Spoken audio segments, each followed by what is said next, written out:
The only way members of the Maine Inland Fisheries and Wildlife can truly get a better picture of a moose's health is by looking at it from the inside. I have a chance to look at its internal organs and see if there's anything that seems a bit strange. But one tiny creature poses a big threat to these majestic animals.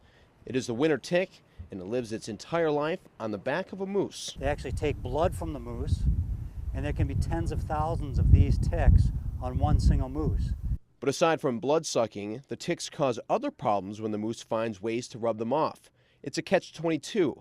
By scratching against trees, and not only does it get rid of the ticks, it destroys the moose's hair, which leads to other issues. In a typical year, it can be very cold, and if you lose a bunch of hair and you're a young calf moose, then you actually have problems with exposure to the elements and hypothermia, which you could be susceptible to dying. A healthy moose can overcome a winter tick infestation, but with a large amount of blood loss, they remain at risk to other parasites or diseases. And after performing a gross necropsy, which is cutting the moose open, they look into the lungs for lungworms, which could potentially cause pneumonia. A guy like me has to go out and look at issues like disease and measure and weigh all these things so that we can understand how moose populations increase, decrease, or stay the same. Cantor says this season, the mortality rate has dropped compared to years past, and it is the job of his department to monitor the moose population for the benefit of all Mainers and those who visit the state. One of the important missions of our department is to be able to balance having enough moose out there so we can satisfy all the different people, from the aesthetic point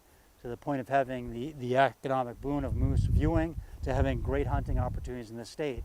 And you couple that with the scenery we have in Maine, and man, everybody should be dying to come to Maine to experience moose.